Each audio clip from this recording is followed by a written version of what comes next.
Hello students, IIT brain में आपका स्वागत।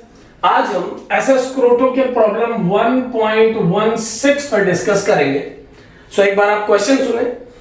अ bobbin rolls without slipping over a horizontal surface so that the velocity v of the end of the thread, जैसा चित्र में दिया है, अभी मैं आपको शो करूंगा चित्र, उसको पॉइंट ए नाम दिया गया है उस एंड ऑफ द थ्रेड को, is directed along the horizontal. A board hinged at point b, a board hinged at point B. B is not a point, it is a line actually. तो problem में जैसे एक point बोला जा रहा, उसे आप एक एक्सिस समझे जिस पे बोर्ड बंधा हुआ है। Leans against the bobbin as shown in the figure. The inner and outer radii of the bobbin are R and R respectively. Angular velocity of the board as a function of angle alpha is. तो एक बार आप चित्र देखें पहले, उससे आपको clarity ज्यादा मतलब क्लियर हो जाएगा ये क्या है प्रॉब्लम। ये एक बॉबिन है जिसके दो लूप्स हैं, आप ये मान सकते हैं डबल लेयर है। इसमें एक स्मॉल आर रेडियस का सिलेंडर और एक कैपिटल आर रेडियस का सिलेंडर, यानी दो सरफेस एक दूसरे से कनेक्टेड है, ये इनर सरफेस या आउटर सरफेस। ये फ्लोर जिस पर इसको रखा गया है बॉबिन को, ये सरफेस है मान लें। इस सरफेस पे आपने इस बॉबिन को प्लेस किया है और इसके इस कॉर्नर से यहां पर हिंज करके एक बोर्ड को आपने इस बॉबिन के ऊपर सपोर्ट किया हुआ है, यानी कि ये बोर्ड पूरी तरीके से इस बॉबिन पे टिका हुआ है। जो बॉबिन और इस बोर्ड का कांटेक्ट पॉइंट है, ऐसा चित्र बनाने का सीधा मतलब ये होता है, इस तरीके के फिगर में हम ये समझ पाते हैं कि ये पॉइंट जो है हमेशा कांटेक्ट पॉइंट रहेगा, यानी जब ये सिलेंडर मूव भी करने लगेगा तो ये कांटेक्ट बना रहेगा, क्योंकि ये बोर्ड केवल इस बॉबिन की हेल्प से ही सपोर्टेड है। बॉबिन हटेगी तो बोर्ड उसके सरफेस से अटैच होने के लिए अपने को मूव कर सकता है, और उसी मूवमेंट के बारे में ये क्वेश्चन पुट अप है। इस पॉइंट को बी माना गया है जैसा लिखा हुआ है प्रॉब्लम में, और ए पॉइंट बोला गया है, ए पॉइंट बनाया गया है वो पॉइंट जिस पॉइंट पर आप इसे मूव कराने की कोशिश कर रहे हैं बॉबिन को। सो अगर मैं डायग्राम देख के बनाऊं तो ये आपका पॉइंट है जहां से एक स्ट्रिंग बंधी हुई है, और इस स्ट्रिंग के किसी पॉइंट को आप ए डिफाइन कर लें, और इसी स्ट्रिंग को आप बाहर की ओर खींच रहे हैं। वो वेलोसिटी जिससे आप इसे बाहर खींच रहे हैं, so that velocity v of the end of the thread is given. So okay, ये v वेलोसिटी गिवन है, यानी जिस वेलोसिटी से आप इस बॉबिन को खींचने की कोशिश कर रहे हैं इस पॉइंट पे पकड़ के, वो वेलोसिटी भी गिवन है। ये एंगल अल्फा गिवन है, ये पॉइंट बी है, ये पॉइंट ए है, इसकी रेडियस स्मॉल आर और इस बड़े सिलेंडर की रेडियस कैपिटल आर है। आपको ये बताना है कि जब ये बॉबिन मूव करेगा तो ये जो बोर्ड है ये किस एंगुलर वेलोसिटी से मूव करेगा, डाउनवर्ड ओरिएंटेशन में।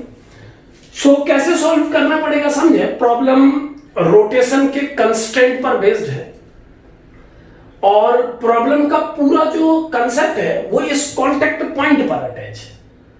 इस पूरी कहानी में एक बात बिल्कुल क्लियर है कि ये बॉबिन के मूव करने के बाद जब ये स्पेस ओपन होगा, यहां पर जगह बनेगी, तो उस स्पेस को फिल करने के लिए बोर्ड डाउन आएगा, लेकिन इस कांटेक्ट को ऐसा ही मेंटेन रखेगा, क्योंकि ऐसा नहीं हो सकता। आप भी समझते हैं प्रैक्टिकली कि बॉबिन आगे बढ़ जाए और ये बोर्ड हवा में ही बिना सपोर्ट के टिका रहे। बिना सपोर्ट के तो नहीं टिक सकता किसी भी इंस्टेंट पर, यानी हर इंस्टेंट पर किसी भी टाइम t बराबर t पर ये कांटेक्ट बना रहेगा। एक पॉइंट हमें यहां ये दिखाई दे रहा है। दूसरा, क्योंकि ये बोला गया है कि ये रोल कर रही है बॉबिन ग्राउंड पे और स्लिप नहीं कर रही है, सो ग्राउंड में इनका जो कांटेक्ट पॉइंट है, इस पॉइंट का भी हेल्प लिया जा सकता है। तो प्रॉब्लम रोटेशन के कंस्ट्रेंट्स पर बेस्ड है, ओमेगा की वेलोसिटी, ओमेगा की डेफिनेशन पे बेस्ड है। सो देखिए इसे हम कैसे सॉल्व करेंगे। सबसे पहले देखिए, ये अगर v वेलोसिटी से आप इस थ्रेड को मूव करा रहे हैं बाहर को, अगर इस पॉइंट की वेलोसिटी v है तो इस थ्रेड के हर पॉइंट की वेलोसिटी v है, और चूंकि थ्रेड इनएक्सटेंसिबल है, हम ये मान के चल रहे हैं किसी भी केस में अगर थ्रेड एक स्प्रिंग होगी तो वो गिवन होगा प्रॉब्लम में। सो इस इनएक्सटेंसिबल थ्रेड का हर पॉइंट v स्पीड से चलेगा, तो थ्रेड जिस पॉइंट पर इस इनर सिलेंडर से कांटेक्ट में है उस पॉइंट की वेलोसिटी भी v होगी। यानी थ्रेड और इस सिलेंडर के कांटेक्ट पॉइंट पर दोनों अटैचमेंट्स यानी दोनों पार्टिकल्स, एक सिलेंडर का पार्टिकल और एक थ्रेड का पार्टिकल v ही वेलोसिटी से मूव कर रहे होंगे। बॉटम मोस्ट पॉइंट जो कि ग्राउंड से अटैच है, तो चूंकि प्योर रोलिंग का कंसेप्ट हम लगा रहे हैं, तो अगर ग्राउंड पॉइंट की वेलोसिटी 0 है तो सिलेंडर के उस पॉइंट की वेलोसिटी भी 0 होनी चाहिए जो ग्राउंड से अटैच है। तो इस पॉइंट की वेलोसिटी 0 होनी चाहिए, इस पॉइंट की वेलोसिटी v है। अगर एक रोटेटिंग बॉडी के दो पॉइंट पर वेलोसिटी आप जानते हैं तो ये सफिशिएंट है ओमेगा को डिफाइन कर पाने के लिए। यहां पर हम देख पा रहे हैं कि दोनों पॉइंट को ज्वाइन कराने वाली लाइन सेंटर से भी पास हो रही है। सो अगर सेंटर पॉइंट की वेलोसिटी कैलकुलेट करनी है तो इस v और ग्राउंड पॉइंट के जीरो वेलोसिटी की हेल्प से इस v को भी कैलकुलेट किया जा सकता है। यहां पर हम v को vc नाम दे देते हैं। c माने इस पूरे बॉबिन का जो सेंटर पॉइंट है उसे हम vc नाम दे रहे हैं। सो अगर हम ओमेगा का डेफिनेशन इस सिस्टम पे यूज करें तो हम देख पा रहे हैं कि दोनों पॉइंट्स को ज्वाइन कराने वाली लाइन के परपेंडिकुलर इस पॉइंट की वेलोसिटी 0 और इसकी v है, और इनके बीच का सेपरेशन कैपिटल R और स्मॉल r के सम के बराबर है। So by definition omega of the bobbin, जिसको मैं ओमेगा b कह लेता हूं क्योंकि ओमेगा मैंने बोर्ड के एंगुलर वेलोसिटी को माना है और वही हमारा क्वेश्चन है, यानी हमें ओमेगा तक पहुंचना है। सो ओमेगा b बॉबिन के एंगुलर वेलोसिटी को मैं लिख सकता हूं v minus 0 by r plus r। यहां पर ध्यान दें केवल मैग्नीट्यूड वाइज माने मैग्नीट्यूड ही लिखा जा रहा है, अगर डायरेक्शन भी लिखी जाए सो फिर ओमेगा v और r प्लस r ये तीनों वेक्टोरियल फॉर्म में आपस में कनेक्ट होंगे और हम v vector equal to omega vector cross r vector लिख पाएंगे। लेकिन चूंकि हमें यहां मैग्नीट्यूड की ही रिक्वायरमेंट है, ओमेगा की डायरेक्शन को लेके हमें कोई प्रॉब्लम नहीं है। हम जानते हैं कि ये बॉबिन जिस डायरेक्शन में रोटेट कर रही है उसके अकॉर्डिंगली ओमेगा का direction into the plane of board अंदर की ओर होना चाहिए। सो ओमेगा की डायरेक्शन क्लियर है, उसे हम अलग से शो कर सकते हैं कि वो इनवर्ड के कैप है। सो ओमेगा भी न्यूमेरिकल मैग्नीट्यूड में v upon r plus r के इक्वल होगा। लेकिन इसी रोटेटिंग बॉडी के अगर बॉटम मोस्ट पॉइंट और सेंटर पॉइंट को यूज करके मैं फिर से एक बार ओमेगा को डिफाइन करूं तो ये बन जाएगा vc minus 0 upon capital R। So clearly अगर मैं इन दोनों ओमेगा को कंपेयर करूं आपस में तो सबसे पहले मुझे सेंटर ऑफ द बॉबिन की वेलोसिटी पता लग जाएगी जो कि होगी vc equal to v into r upon r plus r। यानी इस बॉबिन का सेंटर इस वेलोसिटी से x एक्सिस के अलोंग ट्रेवल करना चाहिए। अब एक दूसरे इंपॉर्टेंट पॉइंट पे आए कि ये कांटेक्ट पॉइंट को अगर मैं इस बॉबिन के सेंटर से ज्वाइन कराऊं, इस बॉबिन के सेंटर से अगर मैं इस कांटेक्ट पॉइंट को ज्वाइन कराऊं तो चूंकि ये कांटेक्ट बना रहना चाहिए, ये कांटेक्ट बना रहना चाहिए क्योंकि बॉबिन के सरफेस पे ही सपोर्टेड है बोर्ड। सो हम जानते हैं कि बॉबिन एक रिजिड बॉडी है, सो उसकी वेलोसिटी vc जो कि उसके सेंटर पॉइंट की वेलोसिटी है vc, उसके दो कंपोनेंट अगर हम बनाएं, एक कंपोनेंट इस p पॉइंट और o पॉइंट को ज्वाइन कराने वाली लाइन के अलोंग और एक इसके परपेंडिकुलर, तो हम देख पाएंगे कि इस vc का जो कंपोनेंट इस डायरेक्शन में आएगा उसे इस थीटा एंगल की हेल्प से प्रेजेंट किया जा सकता है। और अगर ये थीटा को हम अल्फा से कनेक्ट करने की कोशिश करें सो अल्फा और थीटा में क्या कनेक्टिविटी होगी एक बार ये भी यहां पर हम देख लेंगे। इस पॉइंट को अगर हम ज्वाइन कराएं सेंटर O से तो हम देख पाएंगे कि ये एंगल अल्फा बाय 2 होना चाहिए।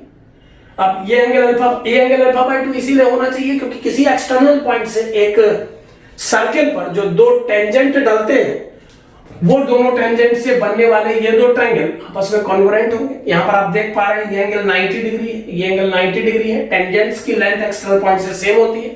सो इन दोनों ट्रायंगल की कॉन्ग्रुएंसी से ये दोनों एंगल भी बराबर होने चाहिए। सो इक्वल ही डिवाइड होंगे ये एंगल।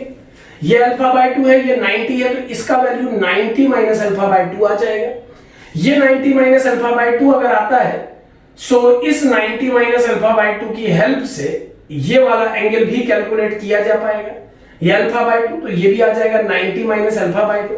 अगर ये एंगल 90 माइनस अल्फा बाय 2 है सो इस 90 माइनस अल्फा बाय 2 की हेल्प से हम इस 90 माइनस अल्फा बाय 2 की हेल्प से हम डिफाइन कर पाएंगे इस एंगल को। यस, ये 90 माइनस अल्फा बाय 2 है, ये 90 माइनस अल्फा बाय 2, तो ये टोटल हो गया 180 माइनस अल्फा।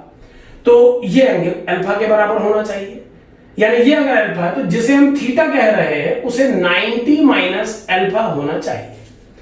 यहां पर ये एंगल 90 माइनस अल्फा होना चाहिए, ये एंगल 90 माइनस अल्फा हो जाएगा। अच्छा, ये सिंपल भी ऑब्जर्व किया जा सकता था, लेकिन मैंने बहुत लंबा रास्ता लिया यहां तक पहुंचने का। चलिए कोई नहीं, ये जो भी है, मैं डायरेक्ट इस लाइन को आगे बढ़ा के डायरेक्ट भी ऑब्जर्व कर सकता था। ये मुझे अभी दिखाई दिया कि अगर ये एंगल 90 डिग्री है और ये अल्फा है तो ये 90 माइनस अल्फा होगा, और अगर ये एंगल 90 माइनस अल्फा है तो फिर ये एंगल डायरेक्ट ही अल्फा हो जाता। चलिए, वो ज्यादा लंबा स्टेप हो गया, आप इस शॉर्ट स्टेप पे काम करें, इसको ब्रेक करने की जरूरत नहीं पड़ेगी। एक्चुअल में जब आप किसी चीज को सोचते हैं, ये आपके साथ भी होता होगा कि जब आप किसी चीज को सोचते हैं तो एक बार आप जो माइंड मेकअप कर लेते हैं तो उसी रास्ते से फिर दिमाग आगे बढ़ना शुरू करता है। सो अल्फा बाय टू वाले कंसेप्ट से पहुंचते पहुंचते भी हम पहुंच जा रहे हैं इस बात पे कि ये अल्फा है, लेकिन ये डायरेक्ट व्यू भी हो सकता था कि ये 90 है, ये अल्फा है, सो ये 90 माइनस अल्फा होगा, और ये 90 माइनस अल्फा होगा, तो ये एंगल अल्फा होना चाहिए। ठीक है, अब ये एंगल अगर अल्फा है तो इस वेलोसिटी का जो कंपोनेंट इस लाइन के अराउंड परफॉर्म करेगा वो कंपोनेंट होगा VC sin अल्फा। ऐसा मैंने इसीलिए बोला क्योंकि ये अगर अल्फा है तो ये एंगल भी अल्फा होगा। सो VC का कॉस कंपोनेंट इस डायरेक्शन में एक्ट करेगा और VC का साइन कंपोनेंट P और O को ज्वाइन कराने वाली लाइन के अलाउंड होगा। अब ध्यान दें कि अगर ये बॉबिन एक रिजिड बॉडी है तो दो पॉइंट को ज्वाइन कराने वाली लाइन के अलाउंड उन दोनों पार्टिकल्स की वेलोसिटी का कंपोनेंट सेम होना चाहिए। किसी भी रिजिड बॉडी के लिए ये प्रिंसिपल एप्लीकेबल है। सो अगर इस पॉइंट की वेलोसिटी इस लाइन जॉइनिंग PO के अलाउंग VC sin अल्फा है तो इस पॉइंट की वेलोसिटी भी इस लाइन के अलाउंग VC sin अल्फा ही होनी चाहिए। और अगर इस पॉइंट की वेलोसिटी VC sin अल्फा है तो डेफिनेटली इस बोर्ड के पॉइंट P की वेलोसिटी भी इस लाइन के अलाउंग VC sin अल्फा ही होनी चाहिए। यानी बोर्ड का ये point VC sin alpha velocity से मूव कर रहा है। अभी तक के डिस्कशन से ये पता लगा हमें। अब इस पॉइंट की वेलोसिटी अगर VC sin अल्फा है तो बोर्ड के इस P पॉइंट को O पॉइंट से ज्वाइन कराने वाली लाइन के बारे में सोचें तो हम पाएंगे कि B पॉइंट जो कि फिक्स है उस पॉइंट की वेलोसिटी इस ज्वाइनिंग लाइन के परपेंडिकुलर डायरेक्शन में 0 है। वैसे उसकी वेलोसिटी किसी भी डायरेक्शन में 0 है। सो इसकी 0 वेलोसिटी और इसकी VC sin अल्फा का यूज करके और इस लेंथ L को इस्तेमाल करके एक बार फिर से अगर हम ओमेगा की डेफिनेशन अप्लाई करें इस बार बोर्ड के लिए, सो बोर्ड का ओमेगा कैलकुलेट हो जाएगा VC sin alpha minus 0 upon L, और VC का वैल्यू हम कैलकुलेट कर चुके हैं तो ओमेगा का वैल्यू आ जाएगा VR upon R plus R into sine alpha upon L। अब L की वैल्यू अगर कैलकुलेट कर ली जाती है तो ये प्रॉब्लम सॉल्व हो जाएगा। सो सिंपली ये डिस्टेंस कैपिटल R शो कर रही, कैपिटल R सिंबल है इस डिस्टेंस के लिए जो यूज हो रहा है, और इस एंगल को अब तक के कैलकुलेशन से हमने निकाल लिया है। हालांकि ये अल्फा बाय 2 का देखिए अब यूज हो गया, अब हम इसे इस्तेमाल करेंगे। ये अल्फा बाय 2 है, ये लेंथ L है और ये R है। सो 10 अल्फा बाय 2 फॉर्मूला अप्लाई करके इस L लेंथ को कैलकुलेट किया जा सकता है R के टर्म में। सो क्या बनेगा देखें एक बार, 10 अल्फा बाय 2 का वैल्यू बन जाएगा परपेंडिकुलर जो कि R है अपॉन बेस जो कि L है। सो L is R cot alpha by 2। तो अगर L की वैल्यू मैं इस फॉर्मूले में अप्लाई करूं तो ओमेगा का वैल्यू आ जाएगा ये वैल्यू यहां तक तो पहुंच ही गया था हमारा सवाल। सो ये बन गया VR sin alpha upon R plus R into L बन जाएगा R cot अल्फा बाय 2। अब अगर cot अल्फा बाय 2 को थोड़ा ट्रिग्नोमेट्री लगा के सॉल्व कर लिया जाए और sin अल्फा को भी ब्रेक कर दिया जाए तो ये बन जाएगा VR 2 sin alpha by 2 cos alpha by 2 divided by R plus R into R, and cot alpha by 2 is cos alpha by 2 upon sin alpha by 2। मैं इसे स्क्वायर कर रहा हूं, स्क्वायर इसीलिए क्योंकि एक alpha by 2 sin alpha by 2 पहले ही था न्यूमरेटर में और एक sin अल्फा बाय 2 हम और लेके गए हैं। सो फाइनली ये टर्म कैंसिल होने के बाद, R के कैंसिल होने के बाद जो फाइनल वैल्यू आ जाएगा ओमेगा का वो हो जाएगा omega equal to 2v sin square alpha by 2 divided by R plus R। तो कुछ इस तरीके का ओमेगा आना चाहिए इस पॉइंट का, 2v sin square alpha by 2 upon R plus R। यानी इतनी एंगुलर वेलोसिटी से ये जो बोर्ड है ये रोटेट करेगा जब ये बॉबिन का ये पॉइंट ए वी वेलोसिटी से मूव करेगा। सो इस तरीके से आप रोटेशनल मोशन के सिंपल कंसेप्ट से, रोलिंग की सिंपल डेफिनेशन से कि रोल होने के लिए दो कांटेक्ट पॉइंट, दो बॉडीज के कांटेक्ट पॉइंट्स एक वेलोसिटी से मूव करने चाहिए। तो इस कंसेप्ट का यूज करके इस पॉइंट और इस पॉइंट पर हम इस क्वेश्चन को कैलकुलेट कर सकते हैं। Thank you.